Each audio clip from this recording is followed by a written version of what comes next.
Assalamualaikum warahmatullahi wabarakatuh. Alhamdulillah kita berjumpa lagi di channel Kabar Politik, sebuah channel yang menyajikan menu-menu politik pinggir jalan, kaki lima, murah meriah, ya, tetapi tidak murah. Nah, gitu kira-kira. Teman-teman, pada kesempatan hari ini saya menyiapkan beberapa bahan yang mudah-mudahan bisa menghibur. Ya, yang penting pertama menghibur dulu. Tetapi kemudian setelah menghibur paling tidak bisa tetap menjaga kewarasan otak kita, ya kan? Nah, tentu sebelum saya lanjutkan, bagi teman-teman yang belum subscribe, silakan subscribe dulu ya, dan jangan lupa tekan tombol loncengnya supaya kalian mendapatkan notifikasi dari channel ini. Baik teman-teman, kita lanjutkan dengan santapan-santapan politik kaki-lima berikut ini. Saya mulai dari status sahabat saya yang paling sering saya kutip status-statusnya, yaitu Bang Rudi Razi. Dan kali ini yang saya kutip adalah video, mudah-mudahan tidak terkena hak cipta ya, dari YouTube ya. Karena kalau tidak dalam versi aslinya berupa video ya kurang menggigit gitu. Yang saya maksud adalah video dari calon wakil presiden kita yang sangat berkelas ya. Siapa yang kita maksud? Tentu teman-teman tahu siapa beliau. Ini adalah calon presiden yang sangat berkelas, dan saya menyebut ya sebagai seorang pengamat ya, sebagai jurnalis kaki lima, rakyat Indonesia rugi ya kalau tidak memilih beliau menjadi pemimpin negeri ini.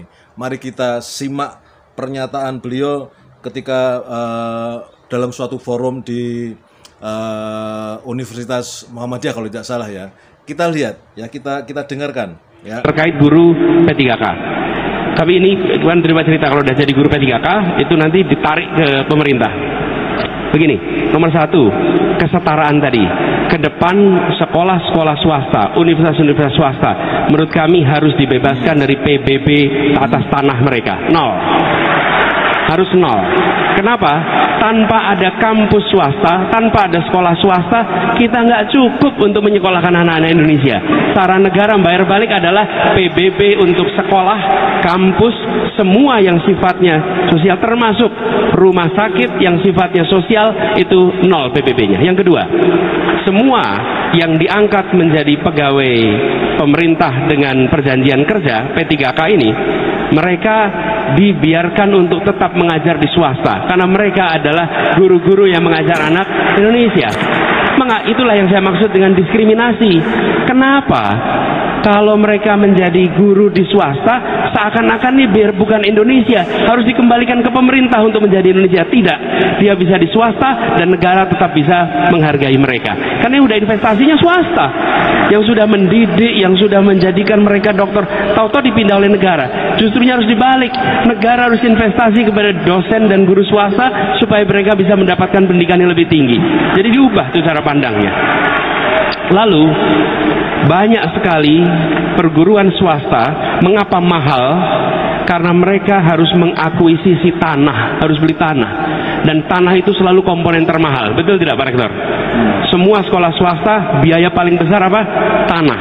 Jadi kami ke depan ingin tanah-tanah negara bisa dimanfaatkan oleh swasta selama itu dipakai untuk pendidikan, kesehatan, dan kegiatan sosial. Kenapa? Loh, apalagi seperti Nahdlatul Ulama, Muhammadiyah, sudah mendidik bangsa Indonesia sebelum negeri ini ada. Kenapa sesudah ada negara justru berbalik? Kita ini pelit sama rakyat kita sendiri. Kita ini pelit sama swasta kita sendiri. Mereka mendidik anak-anak kita, bukan mendidik orang asing. Mereka mendidik bangsa kita sendiri. Jangan pernah bedakan swasta dan negeri. Tanah negara itu dipakai oleh swasta tidak hilang. Kalau itu dipakai oleh investor asing malah bisa hilang. Tapi kalau dipakai oleh swasta nggak mungkin hilang. Jadi bayangkan kalau sekolah pendidikan ke seluruh Indonesia tidak terbebani oleh belanja tanah di awal, maka SPP-nya akan murah, biaya sekolahnya akan murah. Itu dirasakan oleh seluruh keluarga-keluarga kita di Indonesia.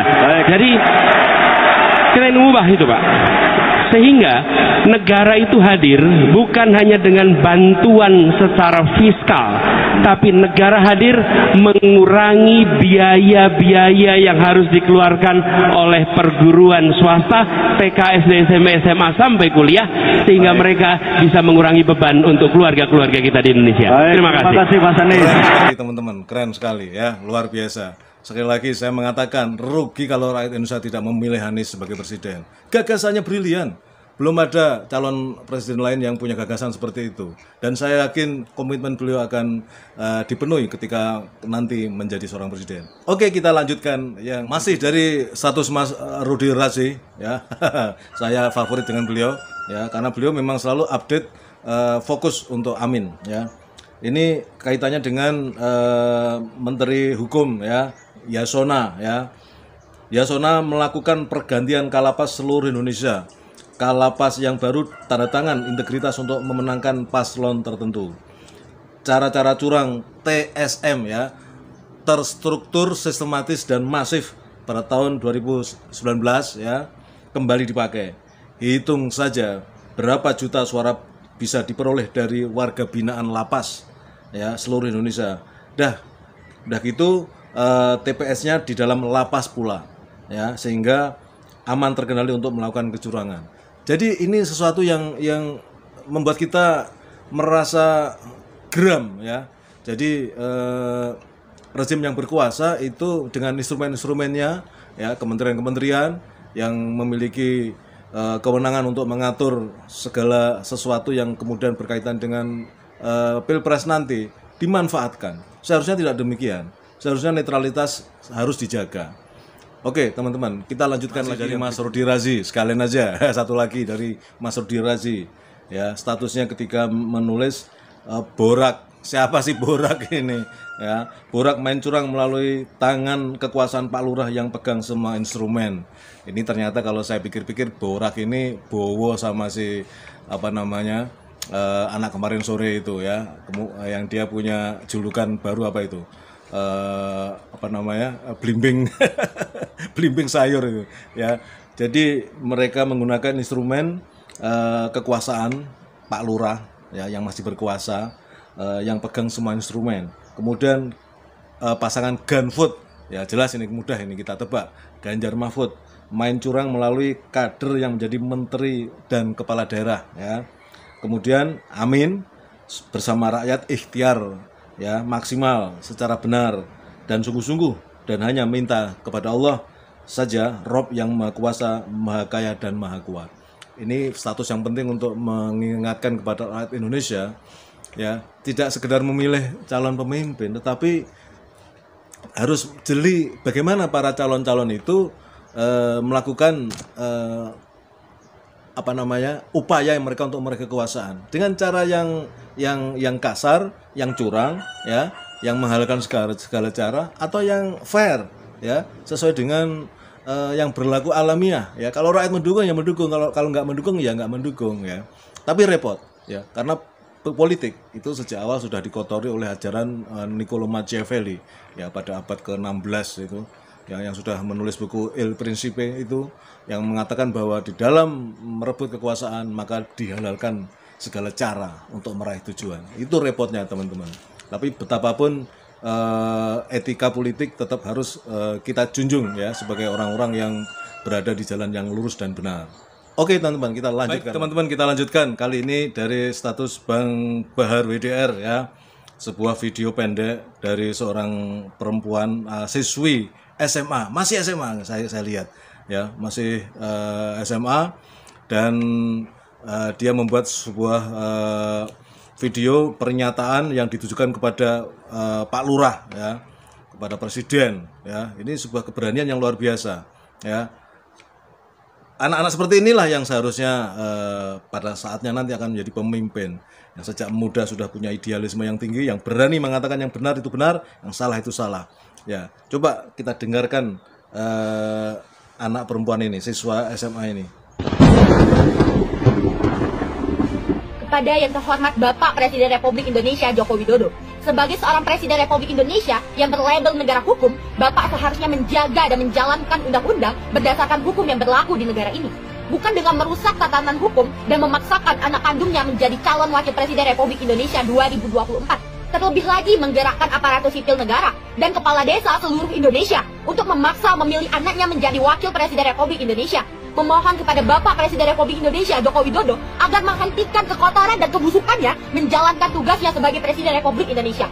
Jadilah Presiden Republik Indonesia sebagai contoh tauladan yang baik, menjalankan hukum negara dengan baik, sehingga rakyat terayomi dengan baik. Terima kasih. Luar biasa kita berikan apresiasi untuk adik yang satu ini ya, perempuan muda, masih SMA, masih siswa ya, sudah berani mengatakan yang benar itu benar, yang salah itu salah, yang busuk itu busuk, yang kotor itu kotor ya. Ini kita masih bangga bahwa di negeri ini masih ada anak-anak muda seperti ini, dan oleh karena itu saya menampilkan ini untuk menunjukkan apresiasi saya kepada anak perempuan siswa SMA ini yang begitu berani mengatakan kepada presiden ya, dia tidak takut, tidak perlu takut karena dia ingin menunjukkan bahwa yang benar itu benar, yang salah itu salah. Oke teman-teman, kita lanjutkan dengan status berikutnya ini dari Bung Agus Santoso. Status beliau mengutip cover koran Tempo ya, yang menggambarkan di situ sosok yang sangat kita kenal ya, yang sudah tua, badannya gembrot itu, dan anak kemarin sore yang kurus itu ya, siapa dia? Prabowo dan Gibran ya. Permainan makin kasar, perangkat desa pelayan istana. Perangkat desa yang semestinya netral dimobilisasi untuk mendukung Prabowo Gibran. Ada janji dana desa naik jadi 5 miliar rupiah. Nah teman-teman, ini tentu modus yang sudah bisa kita prediksi bahwa kekuasaan akan terus bekerja dengan segala cara untuk mempertahankan kekuasaannya.